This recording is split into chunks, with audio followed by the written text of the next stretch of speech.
بسم اللہ الرحمن الرحیم۔ السلام علیکم۔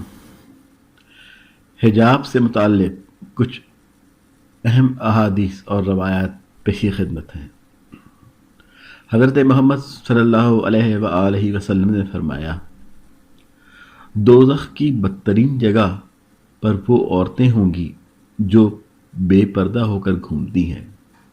حدیث رسول صفحہ نمبر 36۔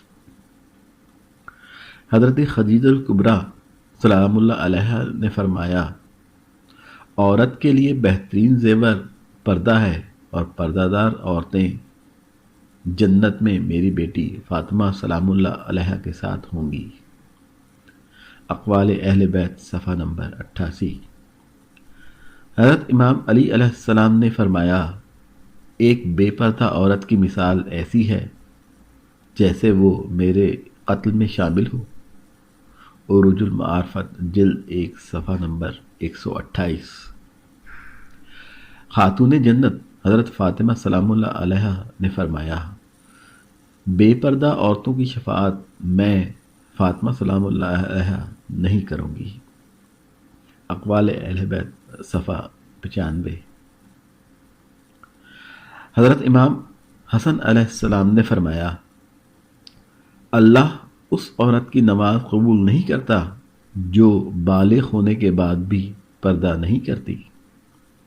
اقوال اہل بیت صفحہ 89۔ حضرت امام حسین علیہ السلام نے فرمایا، عورت کا پردہ کرنا شہید کے خون سے افضل ہے۔ اقوال اہل بیت صفحہ نمبر 83۔ بی بی زینب سلام اللہ علیہا نے فرمایا، جب عورتیں مجھے شام میں پتھر مار رہی تھیں، مجھے اس وقت سے بھی زیادہ تب تکلیف ہوتی ہے جب کوئی ہمارے چاہنے والی بازار میں بے پردہ ہو کر گھومتی ہے۔ اقوال اہل بیت صفحہ نمبر 59۔ حضرت بی بی کلثوم سلام اللہ علیہا نے فرمایا، زیادہ تر گناہوں کی شروعات عورت کے بے پردہ ہونے سے ہوتی ہے۔ اقوال اہل بیت صفحہ نمبر 22۔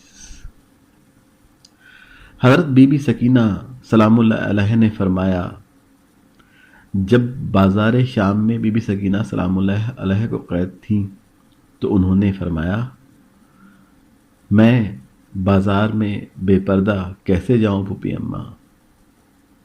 اقوال اہل بیت صفحہ نمبر 151۔ اللہ تعالیٰ سے دعا ہے کہ وہ ہم سب کو پردہ کرنے کی توفیق عطا فرمائے۔ اللہم